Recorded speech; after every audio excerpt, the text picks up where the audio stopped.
Excellent English zone. तो आज मैं लेकर आई हूँ आपको बहुत ही interesting part one word substitutions का। अभी तक हमने जितने भी पार्ट्स पढ़े हैं इसमें समथिंग 6 पार्ट हो गए हैं और ये आपका पार्ट 7 है।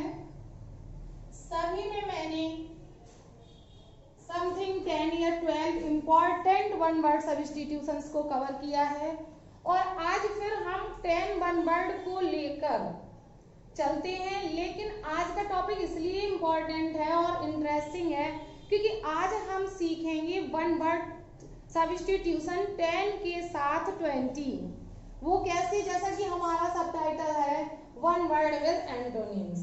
तो आज हम पढ़ने जा रहे हैं वन वर्ड विद एंटोनिम। तो हम 10 वन वर्ड पढ़ेंगे और जब हम विद एंटोनिम्स उनको क्रिएट करेंगे तो 10 के हो जाएंगे 20। तो हम 10 पढ़ने के साथ साथ पढ़ेंगे 10 और सीखेंगे 20। तो कैसे ये 10 से 20 बनते हैं और कैसे हम 10 के साथ 20 सीखते हैं, तो लेट्स स्टार्ट द वीडियो। तो जैसा कि आपके सामने यहाँ पर 5 वन वर्ड दिए हुए हैं और हम पहले 5 से बनाएंगे 10 और 10 वन वर्ड सीखेंगे हम। तो यहाँ पर जो हमारा पहला वन वर्ड लिखा हुआ है the life history of a man written by himself. Life history of a man, तो देखिए लाइफ हिस्ट्री जीवन का इतिहास ऑफ अ मैन एक व्यक्ति का रिटन बाय हिमसेल्फ स्वयं के द्वारा। जब कोई व्यक्ति स्वयं के द्वारा खुद का जीवन का इतिहास लिखता है उसको हम हिंदी में आत्मकथा कहते हैं और इंग्लिश में कहते हैं हम ऑटोबायोग्राफी। तो ये ऑटोबायोग्राफी हमारी कहलाती है जीवनी।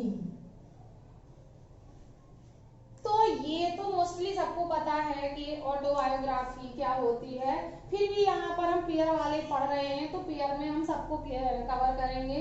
The life history of a man written by himself, खुद के द्वारा लिखा हुआ जीवन का इतिहास क्या कहलाता है, ऑटोबायोग्राफी कहलाता है। अब देखिए एक वर्ड हमने सीखा यहाँ पर ऑटोबायोग्राफी, मतलब एक आपके सामने एक वन वर्ड आया जो आप जानते हो ऑटोबायोग्राफी, लेकिन अगर किसी में आ जाए इस तरह से the life history of a man, इतना सेम है। मैं यहाँ पर डॉट डॉट कर देती हूँ जिससे कि आपको पता चले कि चेंज कितना रहेगा। तो देखिए और यहाँ से हम शुरू करते हैं, सेम रहेगा the life history of a man written bye.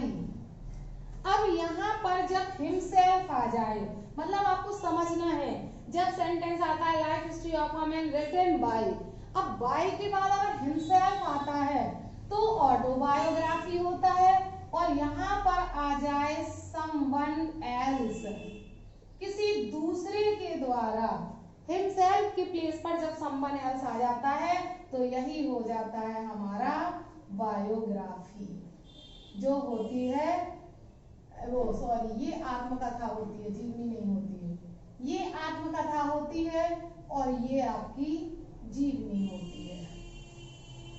तो ये हमारा एक वन वर्ड से 2 क्रिएट हो गए हैं, किसके थ्रू, एंटोनिम के थ्रू।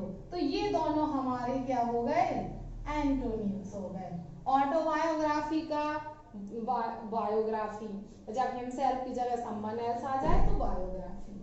अब हम चलते हैं नेक्स्ट पर। नेक्स्ट है हमारा a person who believes that there is God, एक व्यक्ति जो बिलीव करता है कि गॉड है, भगवान है। तो अगर कोई मानता है कि भगवान है तो उसको हम कहते हैं आस्तिक, वो आस्तिक कहलाता है, जिसको हम इंग्लिश में कहते हैं थियस्ट। तो ये देखिए जो मानता है कि देयर इज गॉड, भगवान है, तो थियस्ट हो जाता है। लेकिन अगर हम इसी के पेयर की बात करते हैं, अपोजिट की बात करते हैं, तो a person who believes that there, यहाँ पर हो जाएगा देयर इज नो गॉड, केवल नो वर्ड आ जाएगा। इसी सेंटेंस में जब नो लग जाए तो अपोजिट हो जाता है, नॉट लगाने से तो वैसे ही अपोजिट हो जाता है। तो अब अपोजिट कैसे बनेगा? मान लो आपको ये लर्न है थियस्ट, देयर इज गॉड लर्न है, अब आपको ये लर्न नहीं है देयर इज नो गॉड, तो देखिए थियस्ट से ही बन जाएगा हमारा एथियस्ट, ए जुड़ जाएगा और एथियस्ट हो जाएगा, जो हो जाएगा हमारा नास्तिक। तो ये हमारा नास्तिक हो गया। तो थियस्ट और एथियस्ट, अगर भगवान में को मानता है तो थियस्ट और नहीं मानता है तो एथियस्ट। नेक्स्ट पर चलते हैं हम। Articles sent from one country to another, sent from one country to another, यहाँ पर सेंट फ्रॉम सामान जो एक देश से दूसरे देश भेजा जाए, चला जाए, जहां किसी दूसरे देश में सामान को भेजते हैं तो उसको हम कहते हैं निर्यात। अब निर्यात क्या होता है? निर्यात होता है एक्सपोर्ट। क्या होता है? एक्सपोर्ट। तो अगर आपको निर्यात याद है, एक्सपोर्ट याद है, तो जब इसका अपोजिट होगा तो आर्टिकल्स, यहाँ जो सेंड है यहाँ पर हो जाएगा received by one country from others, थोड़ा सा चेंज हो जाएगा, सेंस हमें समझना है। तो आर्टिकल्स रिसीव्ड, यहाँ पर तो हम भेजते हैं और यहाँ पर रिसीव करते हैं बाय वन कंट्री। कोई एक देश जब रिसीव करता है किससे? फ्रॉम अदर्स, दूसरे कंट्री से। जब दूसरे देश से किसी देश में सामान मंगाया जाता है तो उसे हम कहते हैं आयात, और आयात को हम कहते हैं इंपोर्ट। आयात क्या हुआ हमारा? आयात हो जाता है हमारा इंपोर्ट। तो ये हो गया हमारा एक्सपोर्ट इंपोर्ट। तो देखिए ऑटोबायोग्राफी, यहाँ पर हमने वन वर्ड सीखा, यहाँ पर हम एंटोनिम सीख जाएंगे। ऑटोबायोग्राफी का बायोग्राफी, थियस्ट का एथियस्ट, एक्सपोर्ट का इंपोर्ट। तो देखिए ये हमारे हो गए 3 हो गए, 3 से 6 बन गए। आप देखते हैं, a person who looks at the bright side of the things, main point है ब्राइट साइड। मेन पॉइंट है एक व्यक्ति जो वस्तुओं को ब्राइट साइड, पॉजिटिव नजरिए से देखता है। ब्राइट साइड, सब में उज्जवल, ब्राइट का मतलब उज्जवल, लेकिन उज्जवल नहीं, इसका मतलब ये नहीं कि रोशनी से भरा देखता है, बल्कि ब्राइट साइड का मतलब positive thoughts, with positive thoughts. एक व्यक्ति जो हर चीज को सकारात्मक विचार से देखता है वो कहलाता है ऑप्टिमिस्ट। ऑप्टिमिस्ट जिसको हम कहते हैं आशावादी। एक व्यक्ति जो चीजों को ब्राइट साइड से देखता है तो ऑप्टिमिस्ट हो जाता है। और देखिए इससे क्या बनता है, सेम रहेगा, a person who looks at the bright की जगह हो जाएगा dark, dark side of the things. जब dark side of the things हो जाएगा तो इसका जस्ट अपोजिट हो जाएगा। अब आपने ब्राइट साइड लर्न किया और डार्क साइड नहीं किया, आप कहोगे हम तो ब्राइट साइड लर्न किए हैं, डार्क साइड का क्या करेंगे? तो क्या करेंगे हम? इसका अपोजिट करेंगे। ऑप्टिमिस्ट का अपोजिट होता है पेसिमिस्ट। पेसिमिस्ट होता है निराशावादी। क्या होता है पेसिमिस्ट? निराशावादी। तो देखिए ये हो गया हमारा ऑप्टिमिस्ट का पेसिमिस्ट। तो हमने यहाँ पर 4 पेयर लर्न कर लिए हैं एंटोनिम्स के, इंपॉर्टेंट। अब 5th पर आते हैं हम। That can be seen through, बहुत ही इंपॉर्टेंट है, सिंपल सा है। That can be seen through, जिसके आर पार हम देख सकें, और जिसके आर पार हम देख सकते हैं वो कहलाता है ट्रांसपेरेंट, मतलब पारदर्शी। देखिए ये बहुत ही इंपॉर्टेंट वन वर्ड है, ये एग्जाम में 99% आता है इनमें से कुछ ना कुछ। तो that can be seen through, जिसके आर पार देखा जा सके वो कहलाता है ट्रांसपेरेंट। लेकिन अगर यही हम नेगेटिव बना दें इसको और कहें कि that can not be seen through, that can not be seen through, जिसके आर पार ना देखा जा सके, तो वो सिंपली क्या हो जाएगा? अपारदर्शी। अब अपारदर्शी को कहते क्या हैं? अपारदर्शी को कहते हैं ओपेक। क्या कहते हैं? ओपेक। तो यहाँ पर हमने अभी 5 वन वर्ड लिए थे और 5 से बन गए हमारे 10 वन वर्ड और हमारे 10 एंटोनिम्स हो गए, 5 पेयर हो गए कंप्लीट यहाँ पर। अब हम इसके आगे चलते हैं। तो नेक्स्ट 5 वन वर्ड हमारे लिखे हुए हैं। तो हमारा जो 6th वन वर्ड है, सेंटेंस है, that can B believed. That can B believed, जिस पर विश्वास किया जा सके। तो जिस पर विश्वास किया जा सके वो होता है क्रेडिबल। क्रेडिबल होता है विश्वसनीय। जिस पर हम विश्वास कर सकते हैं विश्वसनीय होता है, जिसको हम कहते हैं क्रेडिबल। तो जिस पर विश्वास किया जा सके वो क्रेडिबल है। और अगर हम यहाँ पर लगा देते हैं कैन नॉट बी, नॉट लगा देते हैं और हो जाता है that can not B believed. जिस पर विश्वास ना किया जा सके वो हो जाता है हमारा इनक्रेडिबल, अविश्वसनीय होता है।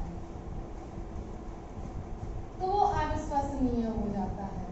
तो जिस पर विश्वास किया जा सके उसको हम क्रेडिबल कहते हैं और जिस पर विश्वास ना किया जा सके इनक्रेडिबल। ये बहुत बहुत इंपॉर्टेंट वन वर्ड और एंटोनिम्स हैं जो अक्सर एग्जाम में पूछे जाते हैं। तो क्रेडिबल और इनक्रेडिबल, बिलीवेबल, अनबिलीवेबल भी यूज होता है इनके लिए। तो नेक्स्ट पर चलते हैं, दैट कैन बी रीड। तो जिसको हम पढ़ सकें, दैट कैन बी रीड, जिसको हम पढ़ सकें वो होता है लेजिबल। जिसको हम पढ़ सकें वो लेजिबल होता है। और जब इसमें नॉट लग जाता है, that can not be read, जिसे पढ़ा ना जा सके, तो वो हो जाता है इलेजिबल। तो क्या हो गया? इलेजिबल। ये हो गया पठनीय और ये हो गया अपठनीय। जिसे हम पढ़ सकें लेजिबल और जिसे हम पढ़ नहीं सकते हैं वो इलेजिबल हो जाता है। तो that can be read, that can be read legible और that can not be read illegible. Next है हमारा that can be heard. Can be heard, जिसको सुना जा सके, जिसको हम सुन सकते हैं वो हमारा होता है ऑडिबल। क्या होता है हमारा? ऑडिबल, जिसे कहा जाता है सुना जाने योग्य। ऑडिबल, जिसको हम सुन सकते हैं वो ऑडिबल है और नॉट लग जाता है जब हमारा, तो जिसको हम सुन नहीं सकते हैं वो हो जाता है इनऑडिबल, सुना ना जाने योग्य। मतलब जब कोई साउंड इतनी स्लो है जिसको हम सुन नहीं सकते, हमें सुनाई नहीं दे रहा है, तो हम कहेंगे साउंड इज इनऑडिबल। क्या कहेंगे? Sound is inaudible. अगर हम सुन सकते हैं तो हम कहेंगे साउंड इज ऑडिबल। अब हमारा नेक्स्ट है who can read and right. यहाँ पर हु शब्द आया है और हु जब आता है तो किसी पर्सन को पूछता है। तो हु का मतलब कोई व्यक्ति, ऐसा व्यक्ति, कोई व्यक्ति जो रीड एंड राइट कर सके, पढ़ लिख सके। तो जो पढ़ लिख सकता है, देखिए who can read and write, जो पढ़ लिख सकता है वो कहलाता है लिटरेट। लिटरेट, पढ़ा लिखा। तो जो पढ़ लिख सकता है वो लिटरेट है हमारा, पढ़ा लिखा। और यहाँ पर हम नॉट लगा देते हैं, who can not read and write. जो पढ़ और लिख, जो पढ़ लिख नहीं सकता है वो हो जाता है इलिटरेट। इलिटरेट होता है अनपढ़। तो लिटरेट और इलिटरेट, जो पढ़ लिख सकता है वो लिटरेट होता है, जो पढ़ लिख नहीं सकता है वो इलिटरेट होता है। तो ये हमारा लिटरेट का इलिटरेट हो गया। अब हमारा है that is based on law. देखिए नेक्स्ट है that is based on law, जो कानून के आधार पर, जो कानून पर आधारित हो। तो जो कानून पर आधारित हो वो लीगल कहलाता है। क्या कहलाता है? लीगल। सब जानते हैं लीगल, कानूनी। जो लीगल होता है, जो लॉ पर डिपेंड होता है, और दैट इज, अगर हम इसी का अपोजिट कर देते हैं, that is contrary to law. That is contrary, based on की जगह कंट्रेरी हो जाता है। कंट्रेरी का मतलब अपोजिट, खिलाफ, विरुद्ध। जो कानून के विरुद्ध हो जाता है क्या हमारा? इलीगल, गैर कानूनी। क्या हो जाता है? गैर कानूनी। तो देखिए लीगल हो गया और इलीगल हो गया। तो आपने देखा जैसा कि मैंने यहाँ पर 21 वर्ड आज कवर किए हैं, जो 10 से ही डबल हो गए हैं। किसके थ्रू? एंटोनिम्स के थ्रू। तो यहाँ पर हमने 21 वर्ड सीखे हैं और 20 एंटोनिम्स सीखे हैं। तो यहाँ पर हमारा ट्विस्ट हुआ है, डबल काम हुआ है जो हमने आज सीखा है, और बहुत इंपॉर्टेंट भी है। तो देखिए कि वन वर्ड के थ्रू भी बहुत इंपॉर्टेंट है और एंटोनिम्स भी इसके बहुत ही इंपॉर्टेंट है। तो जैसा कि आपने इसमें भी पढ़ा है कि क्रेडिबल का अपोजिट अगर सीखेंगे तो क्रेडिबल का इनक्रेडिबल। और अपोजिट कब जुड़ता है? जब सेंटेंस में नॉट लगा देते हैं तो हमसे उल्टा पूछा जाता है। तो दैट कैन बी बिलीव, जिस पर विश्वास किया जा सके, credible. Can not B believe, जिस पर विश्वास ना किया जा सके, incredible. That can be read, जिसको पढ़ा जा सके, लीजिबल, और जिसको पढ़ा ना जा सके, legible. That can be heard, जिसको सुना जा सके, ऑडिबल, जिसको that can not be heard, जिसको सुना ना जा सके, inaudible. Who can read and write, जो पढ़ लिख सकता है, लिटरेट, और can not read and write, जो पढ़ लिख नहीं सकता है, illiterate. That is based on law, जो लॉ से पर आधारित हो, लीगल, और that is contrary to law, जो कानून के विरुद्ध हो, वो इलीगल। तो यहाँ पर 21 वर्ड हमारे कवर हो गए हैं।